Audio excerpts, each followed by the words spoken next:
So I want to talk to you guys about Turo. I talk about Turo way too much, but honestly, new things keep happening, and I don't know. I don't know if it's interesting or maybe it's a sign that I need to just go ahead and quit. So, um, I've had a couple of rentals in the past. I told you about them where they're just a little sketch, and I'm not real sure about them. I had another incident where someone booked the car. It was like a very next day booking, which I'm always real cautious about them. I don't know why, but I feel like, last minute bookings are always kind of sketch. If they book it a few weeks in advance, then I feel more comfortable about it. So, the booking was for 3 days. The guy said that, he messaged me, which, apparently, according to other hosts that I speak to, that's a red flag. But I always thought messaging was a good thing. But anyway, he messaged me and said, hey, I have a business trip in Greensboro. I'll be taking the car to Greensboro. And I'm just like, okay, that sounds great. It's not very far, and that'd be fine. Seemed like a younger guy, whatever. I figured maybe he's just interested in Tesla. No big deal. So he messaged me. I messaged him back. We have an open line of communication. Everything's good. I'm thinking, all right, well, I'm already feeling good about that because at least he's communicating with me. Well, I start doing my checks, checking things to make sure everything's good. First thing I come across is he has a 3-star rating. 3 trips, 3-star rating. So, he could have gotten 1 5-star, 1 1-star, and then maybe a 3-star in order to get where he was at. I don't really know. The people who left reviews didn't write reviews. They just left a star, and that was it. So, already not thrilled about a 3-star rating. That makes me feel really uneasy about giving him my car. So like I say, it was a last minute booking. It was less than 12 hours from the time of pickup that he booked it. So I told him, we're well within the time limit that you can verify your driver's license. So go ahead and do that, and I'll get your app access set up. I didn't really want to do it at 3 stars, but what do you do? I that's not really a valid reason to cancel on somebody. Your stars are low. That was totally legal U-turn right there. We just seen.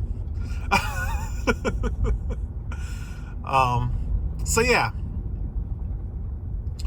He submits a picture of his driver's license, and the first thing I notice is that the birth date on the driver's license does not match the birth date on his Turo account. And that's an automatic denial. Like, you can't, you're unable to verify, therefore you're out. But I was kind of looking for, what else could I find? And so I went to the second picture. The second picture, Turo asks you to take a picture of yourself holding your license so that I can clearly see your face and your license. And the picture looked very doctored. You could see his license, or the license that he had sent me a picture of, but his face was super blurry. And he said it was because of the lens on his phone, but if he took a picture of his license with his phone, I guess technically it could have been the other lens. I don't really know. It looked doctored. It didn't look like the lens was cracked. So on Turo, you can request to have another, have him another chance to send you a better picture, because that's not going to work. So I did that. I requested a new picture, and he sent the exact same picture. Clearly doctored, clearly unedited, or unchanged from the first one, I guess I would say. The same photo.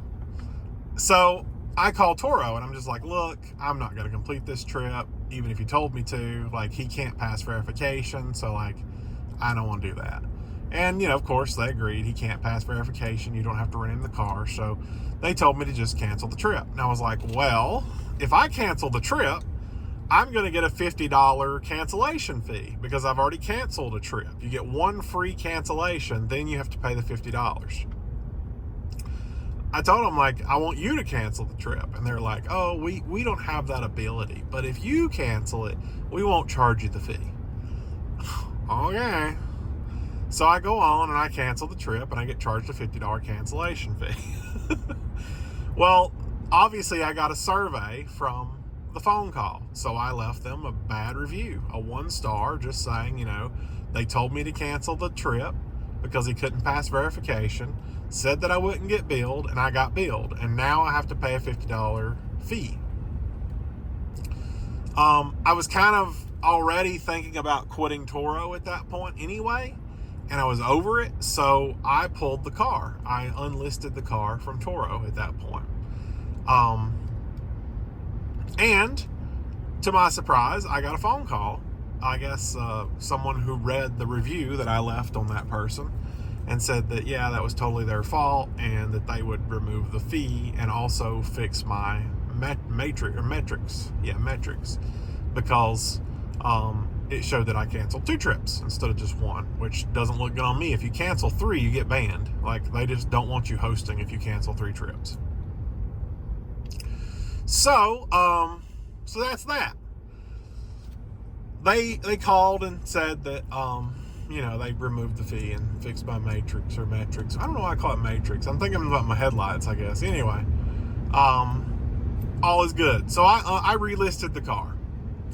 The car was going to go out on like a Friday, and it was supposed to have come back on Sunday, and I had an appointment Monday to get it detailed. So this was all handled Friday. I mean, they called me same day. So I went ahead and relisted it that day, and then that day I got a booking. Well, that booking was for the airport, and I really don't want to have to deliver the car to the airport. It's kind of a big pain in the neck, and I don't have a way to get back. Like I said, I go in a group of other hosts for Turo, and someone brought it up the other day that he was 45 minutes from his airport. That's about how far I am from mine. And they said that even for the maximum delivery fee, it's not worth your time, because you may break even getting an Uber back home and then an Uber to the airport to go pick up the car. So like, it's not worth your time to do that. And when I got the airport booking, I was like, crap, because I really didn't want to deliver it to the airport. And I went in and removed the airport, but obviously once the trip is booked, you have to honor it or pay the cancellation fee. So I left the trip, and at this point, I've had 3 consecutive sketchy rentals. The last one potentially going to steal my car. My next rental is going to be an airport delivery, something I really didn't want to do. And I think I was just over it. I was just tired of it. So I said to myself, wonder what I could get for this car. I tried to sell it a few months ago, and they offered me $27,000 for it. And I might be a little naive in hoping that I can get $27,000 now that it's got another 4,000 miles on it. But I wanted to try. I wanted to see what I could get. So the first thing I obviously do is I check Tesla Trade-In, because that gives you a baseline of where wholesale's at. Tesla Trade-In offered 25, and that's not great, but it's in the ballpark. If wholesale is 25, I should be able to negotiate someone else up to 27, no problem. And then I checked Carvana, which usually Carvana doesn't give a quote. They say, we're not buying Teslas right now, but they actually did give a quote. 26.5, which was even better.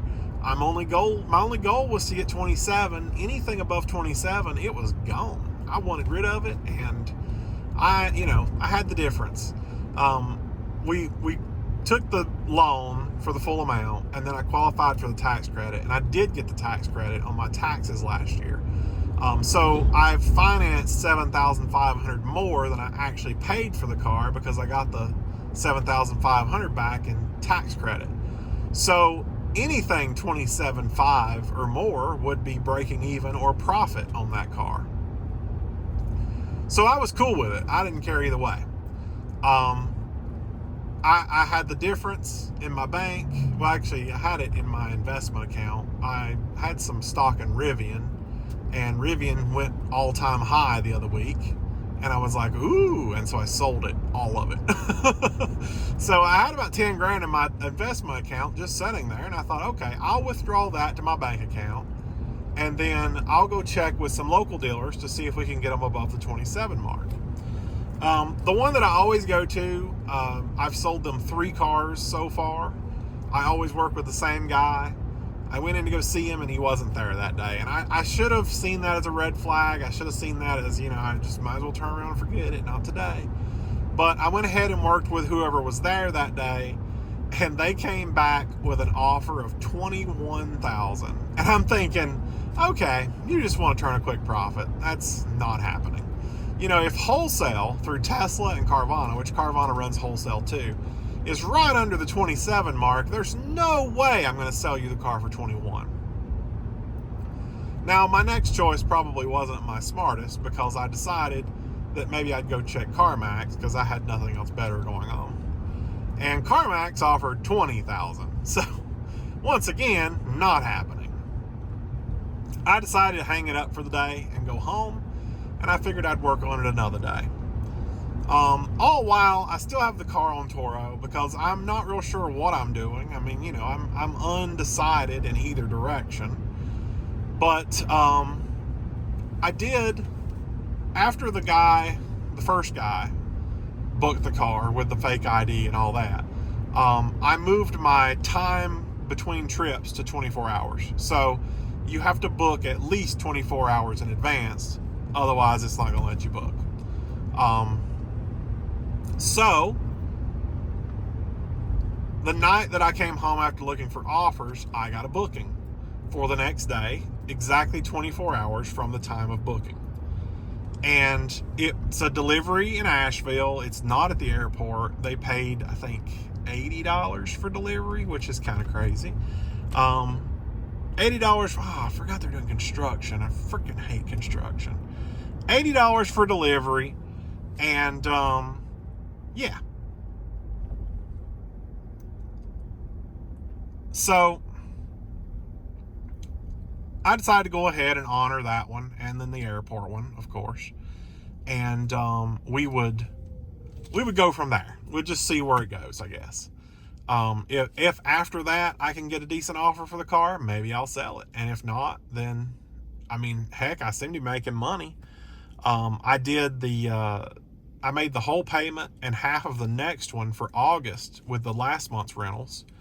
And I will make enough money with these next 2 rentals just for, a week and a day total, to make another payment. So I'll be, halfway into September by the time we get done with just these rentals. So, it's not the worst thing in the world, but I would prefer to just go ahead and get out from under it, kill the loan. And because what am I going to do when I want to go? I'm going on vacation here in a couple of weeks, and I'm going to Missouri in a couple of months. And if and when my land sells, I'm going to buy that camper and want to do some traveling for months.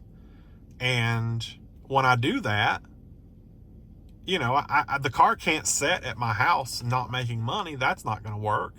And I won't be able to put it out. Gosh, there's got a gas generator here, and it's choking me. And you can see the bugs. So yeah, it can't sit there while I'm out doing all that. So I'm going to have to sell it at some point anyway. So I might as well just go ahead and figure it out. So I don't know. That's kind of where my head's at right now. I want to go ahead and sell the car and get it moving down the road. I do have 2 more rentals. It is still listed on Turo, but I have blacked out my vacation days, so it's not going to be rented on the days I'm going on vacation. But that's kind of where I'm at. I think I'm going to sell it, but I'm going to go ahead and honor these last 2 rentals just because. My thought was, with the airport rental, it's so far in advance that it would have been a $25 cancellation fee. And for $25... who cares? I'll go sell the car, and in the money I've saved and not making a payment, I can pay the cancellation fee, cancellation fee. So that's where I was at. Funny enough, I think I said that it was booked for the next day, 24 hours. Yep, I did say that. It was a pickup 2 days ago. Yesterday? It was pickup yesterday. And it's for 5 days. Or, well, no, it's for 7 days. They're returning it at the exact same time on the 7th day. So, technically only getting paid for 6, but you know what I mean. A lady rented it, and I went. She wanted to meet me, I guess, so I went and met her, and got her set up with the car, got her app set up, all that. She says she's familiar with Teslas and she's had other electrics in the past, so she's no big deal. So I left her with it and went on, and I know that you're supposed to emotionally detach yourself from the car when you rent it, and you're not supposed to check up on it. But I like to occasionally check up on my cars just to see what's going on. Last night, she parked at a Hilton hotel, but she never got out of the car. She sat there and watched YouTube and Netflix for hours, way past what I was willing to stay up and watch, so I went to bed. And then tonight, she's parked at a different hotel, watching YouTube in the car. And I'm kind of beginning to wonder if she's sleeping in the car. I don't guess that's the worst thing in the world, but at the same time, it's a little weird. I mean, I guess as long as the car comes back in one piece and clean, I don't really care, but that's a little weird. I mean, I guess if you break it down, the car going for $70 a day is what I have it listed for now. Probably cheaper than any hotel room with bed bugs. So, I mean, I guess I get it, but at the same time, it's just a little sketch. So, I don't know. The weirdness continues with Turo, and I think I'm so over it at this point. I'm just ready to knock this payment out of the way and call it a day.